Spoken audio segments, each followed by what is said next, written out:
nombre de participants, la qualité des participants démontre l'intérêt du milieu du bâtiment commercial institutionnel pour la transition énergétique. En fait, on constate que les professionnels du bâtiment comprennent que la transition énergétique, maintenant, c'est une réalité qui amène des contraintes, mais aussi beaucoup d'opportunités. Écoutez, Hydro-Québec, on a un kiosque, on a eu beaucoup de monde au kiosque. On a vu l'ensemble des intervenants qui sont dans le domaine de la transition, entre autres les gens du fédéral, qui sont assez rares à voir. On a l'ensemble des firmes de génie conseil, mais on a aussi beaucoup de clients qu'on a rencontrés, beaucoup de clients qui sont intéressés à la transition. J'ai beaucoup aimé la transition dans le programme. On a commencé par mettre le contexte des cibles de réduction de GES fédéral, provincial, municipal. Puis là, dans la fin de l'avant-midi et durant l'après-midi, on a été plus dans le technique, comment financer ces initiatives-là, comment les structurer, puis nous donner des petits trucs. Là, ça a très bien coulé. En tant que panéliste sur l'impact que peut avoir l'efficacité énergétique sur le bâtiment existant, c'est certain qu'on a une influence directe, ça nous intéresse particulièrement.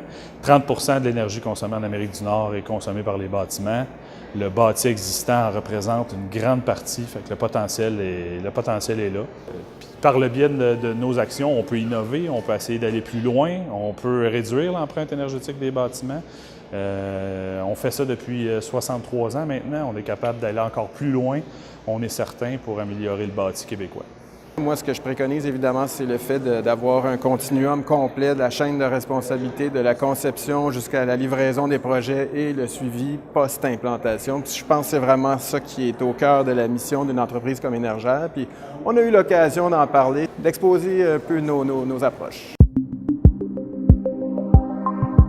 Oui, c'est une initiative de Beaumont Québec sur 4 ans qui vise à réduire la consommation énergétique des bâtiments du secteur commercial, institutionnel et puis la réduction des gaz à effet de serre. Donc, on a mis beaucoup d'emphase pour que ça soit simple et gratuit et que ça soit fait dans un environnement ludique. Donc, on plutôt de miser sur le coercitif, on vise sur le volontaire, que les gens embarquent dans la cour et on pense que le fait de se comparer à ses voisins puis qu'il y a un esprit de compétition, que ça va pousser les gens à agir.